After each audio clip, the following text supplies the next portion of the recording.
He arrived in the frozen Arctic, where the first thing he did each morning was come here to shovel snow until the black soil beneath was exposed. Not even the tiniest white pebble escaped his attention, all to make the black stand out more starkly, for this was a massive SOS distress signal. Trapped in the Arctic for 3 years, the man repeated 3 tasks daily. The second was checking the traps for the day's catch. Without bait, coming up empty was common, but just then, another trap nearby gave a violent jerk. He rushed over and slowly reeled in the line. It was a salmon unique to the Arctic, yet no trace of joy touched the man's face. He'd been eating this same food for 3 years. Without fire, he could only consume the salmon raw. Outside, it might be an expensive delicacy, but to him, it tasted like wax. After regaining his strength, the alarm clock beside him chimed, a reminder that it was time for his third task, heading out with his radio to search for a signal. Each time, he had to try a different location, for the geomagnetic field severely limited his search range. Only when the signal source came directly to him would the green light on the machine illuminate.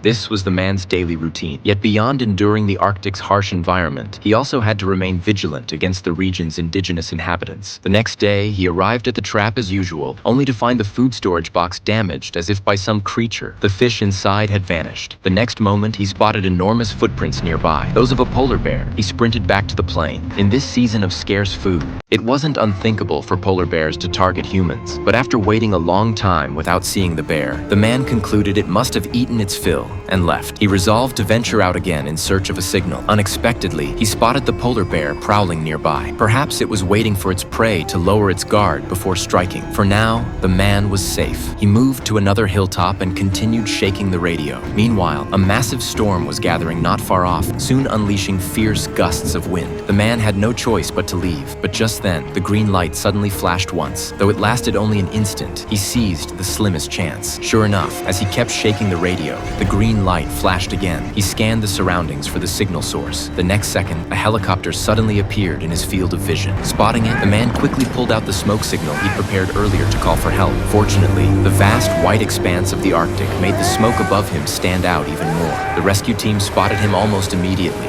Seeing the aircraft turn and head straight for him, he was overjoyed. For the first time in 3 years, a smile spread across his face.